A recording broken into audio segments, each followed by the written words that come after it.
Thank you for taking some time for yourself before anything else.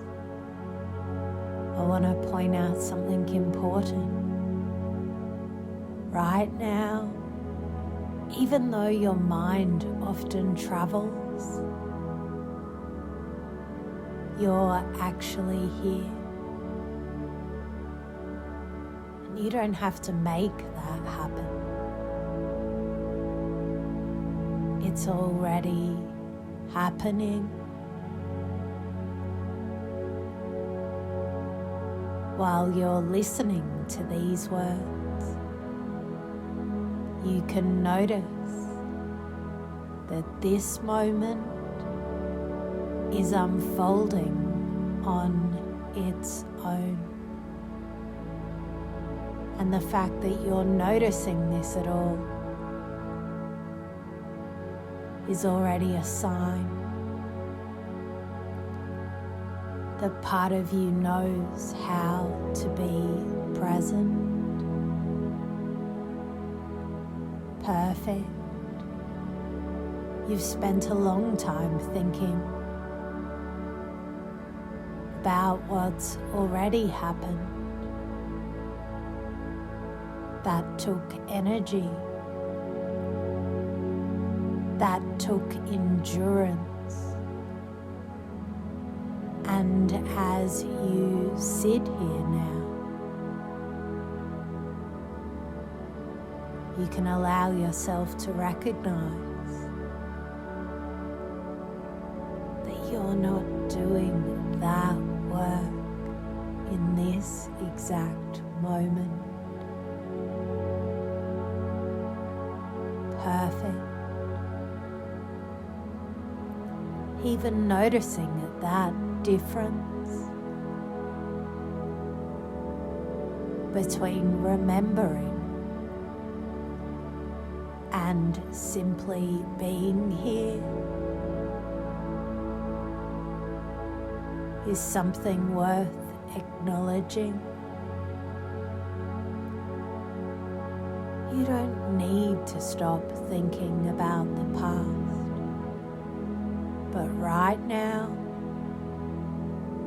you're allowed to rest from it. As you hear my voice, you may begin to notice small signs that you're in the present. The weight of your body, the temperature of the air, the sound of words arriving and leaving. You don't have to focus on these.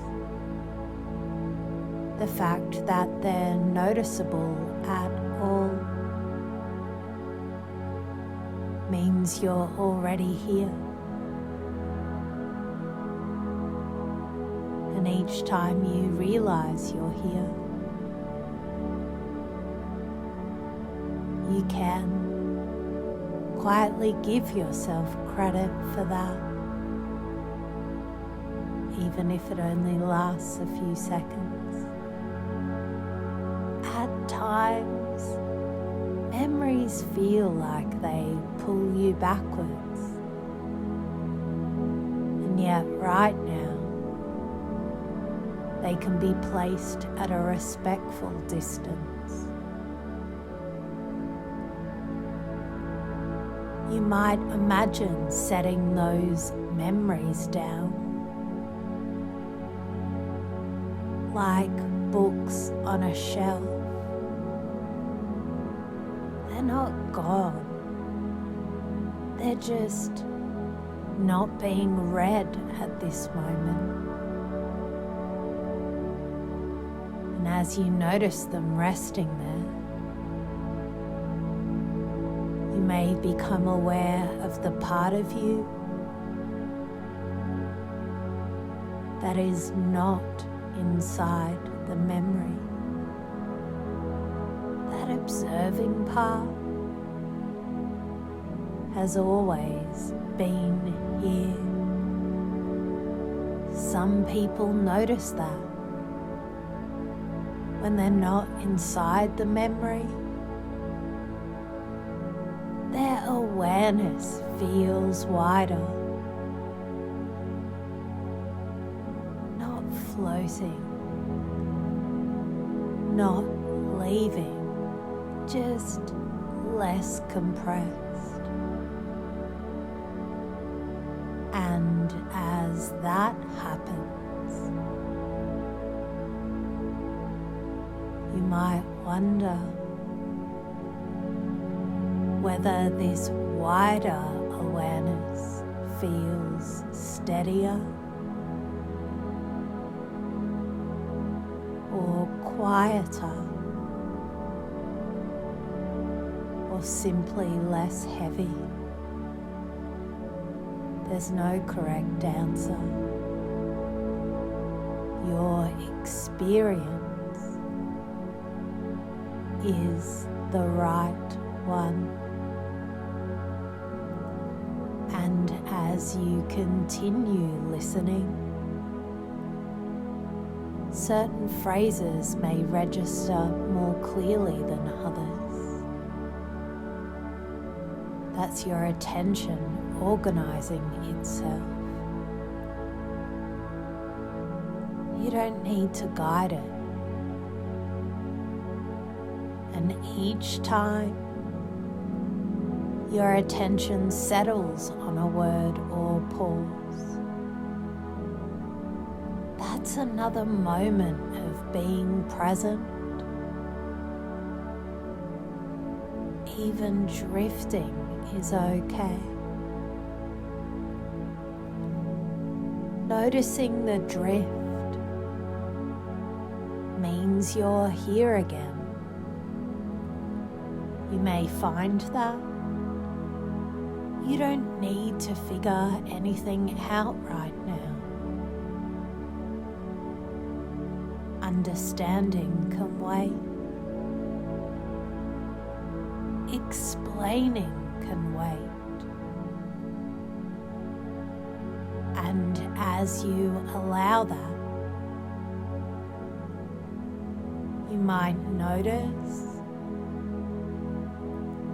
that listening becomes simpler than remembering. The feeling of simplicity can make this moment feel more manageable. Why don't you allow yourself to experiment with this moment as it is, not to change it, not to improve it, just to see what it's like to let this moment be enough for now. And after you try that, you can always return to the past if you need it. Perfect. While you're here, you may notice a small sense of steadiness as you recognize being present. That recognition may repeat itself. When you notice a pause,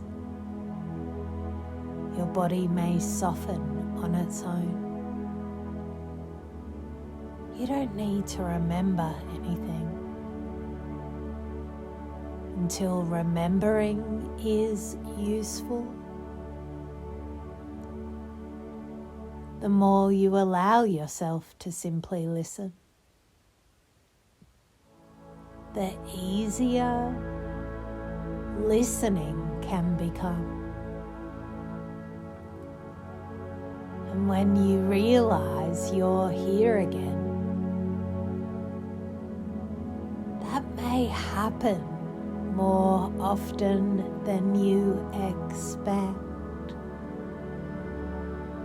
And now, without effort, you can continue listening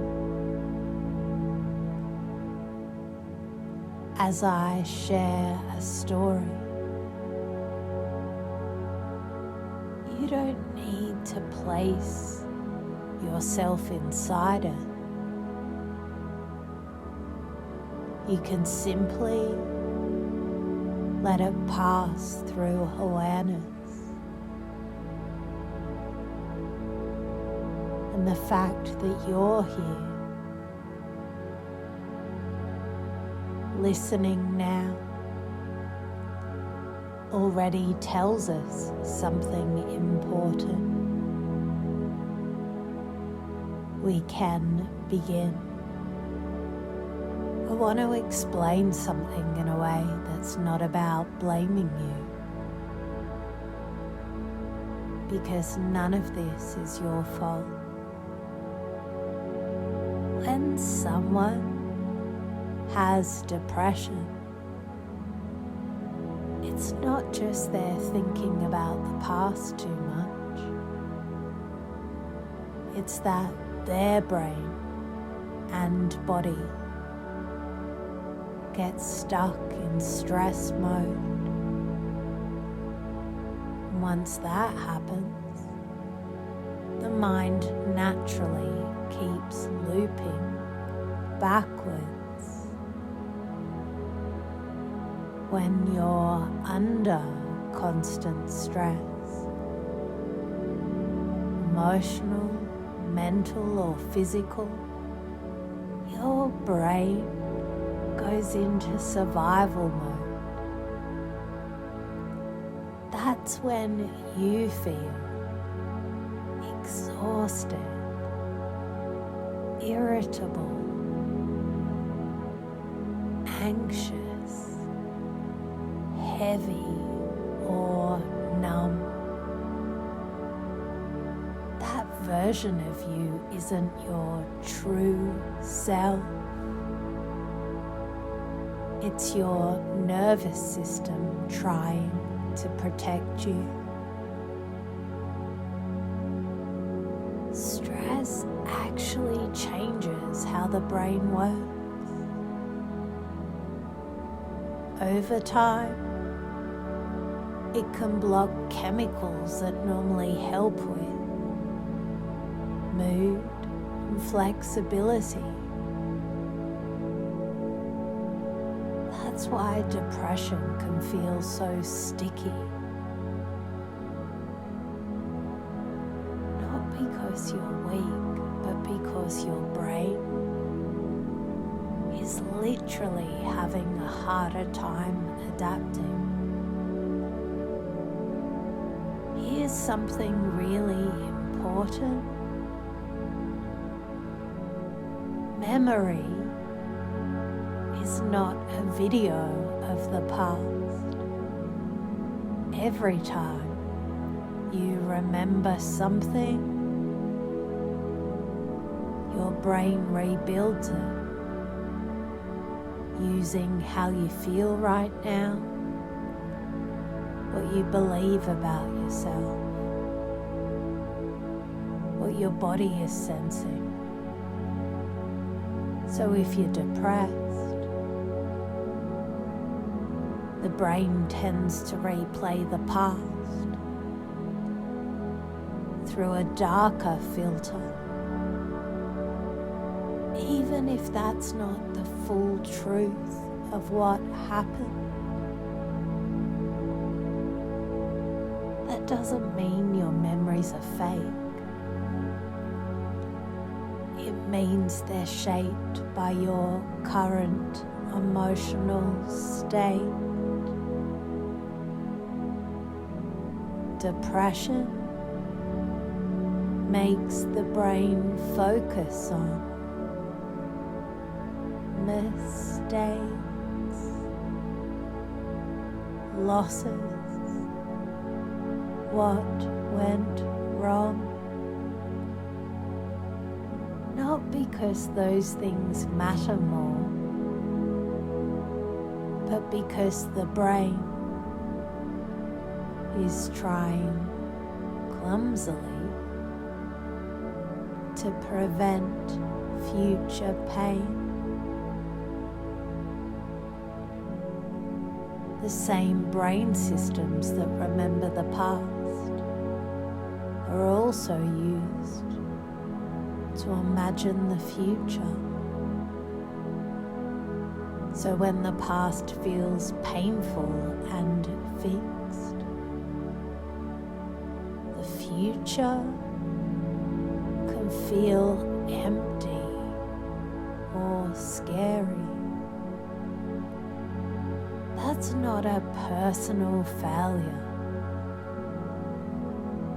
That's how the brain works under long-term stress.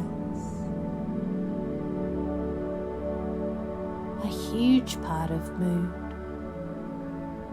comes from below the neck,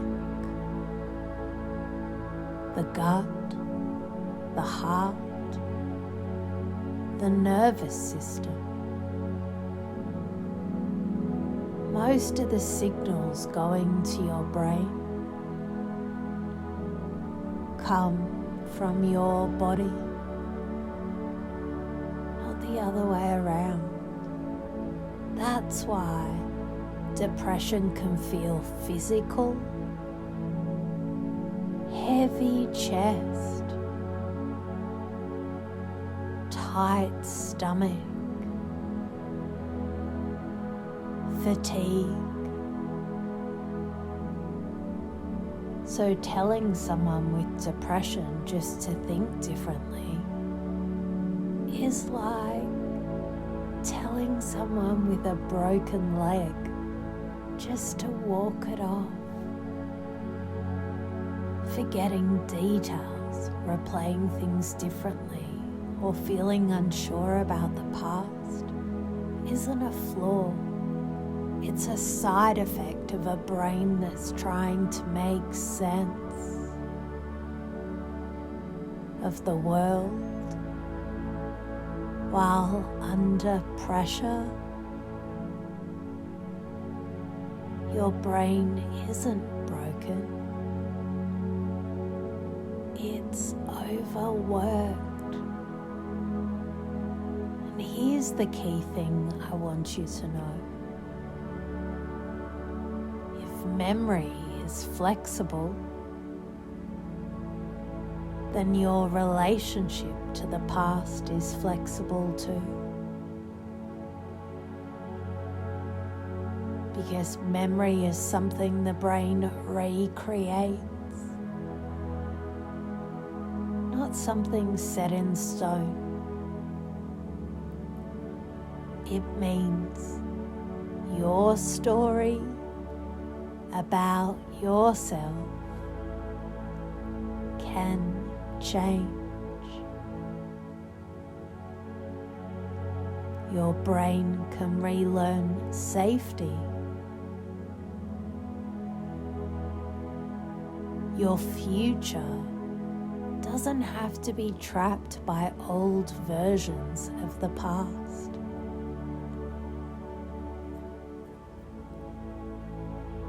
Healing isn't about erasing memories. It's about changing how your brain holds them with less fear, less self-blame, and more compassion. Your depression makes sense. Your brain has learned this pattern under stress. And brains can learn new patterns. And as the story settles in its own way, while you continue listening, you can allow whatever no longer needs holding to loosen.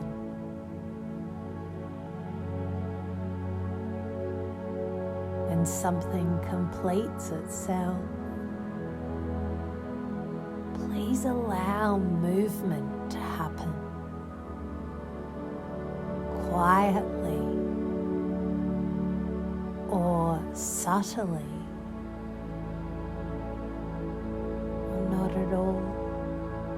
You won't need to decide what is shifting.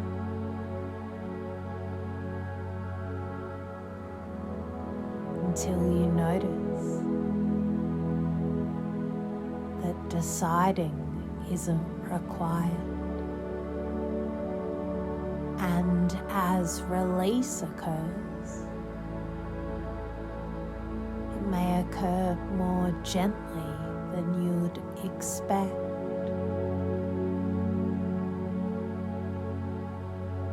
While experiences remain available, you can notice that intensity does not need to stay connected. As you feel space where pressure once was, you can recognize that sensations can exist without pulling you into them. The feeling of neutrality will allow experience to rest differently. And when that happens, your body may respond first or later or in its own way as you reflect or don't. You may notice that experiences can be observed from different distances. The closer you get to viewing something from further away, the more you can notice structure instead of impact. And as perspective shifts, meaning may reorganize itself without effort.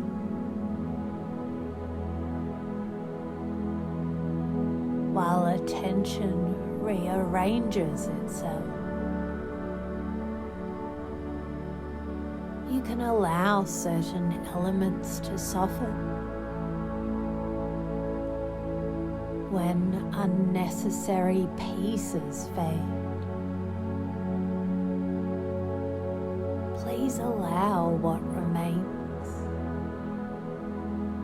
to become simpler. You won't need to keep everything. For your experience to stay whole. And as simplification occurs, clarity may occur more than you'd expect. And as you notice what feels steadier,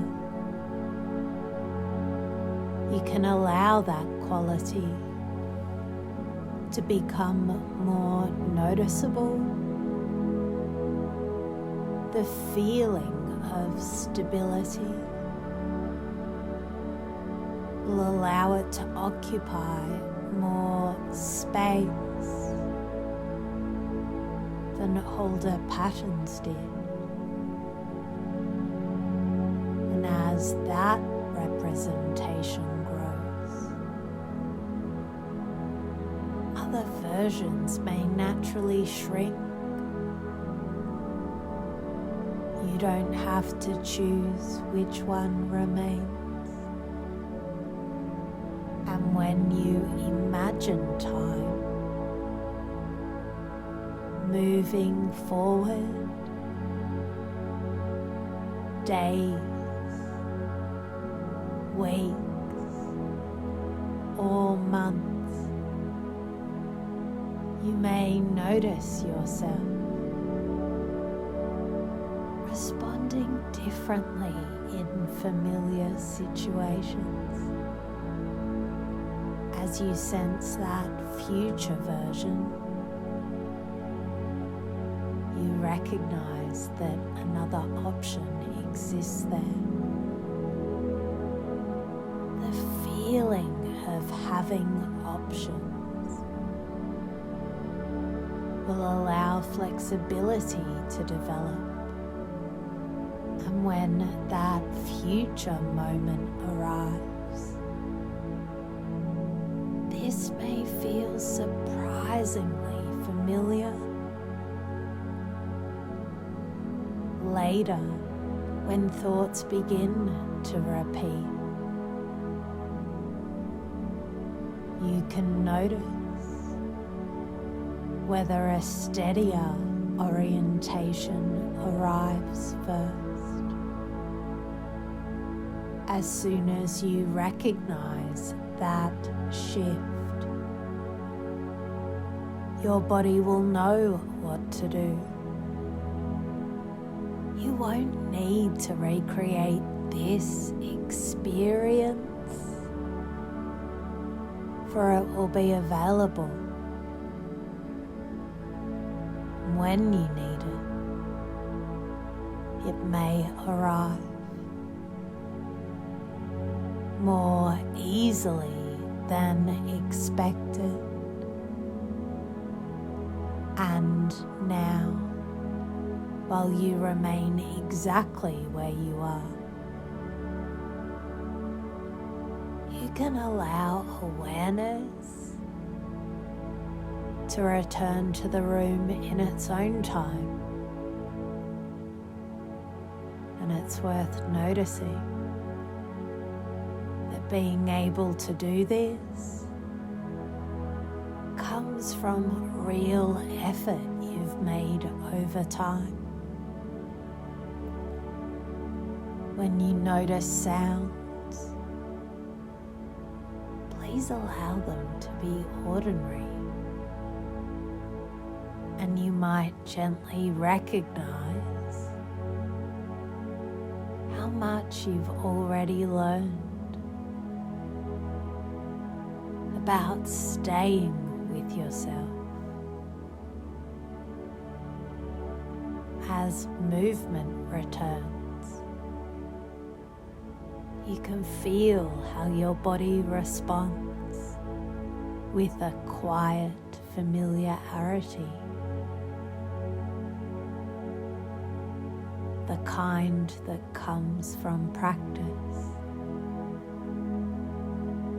from trying again and again, even when it wasn't easy. You don't need to rush. The care you take with yourself now reflects the work you've done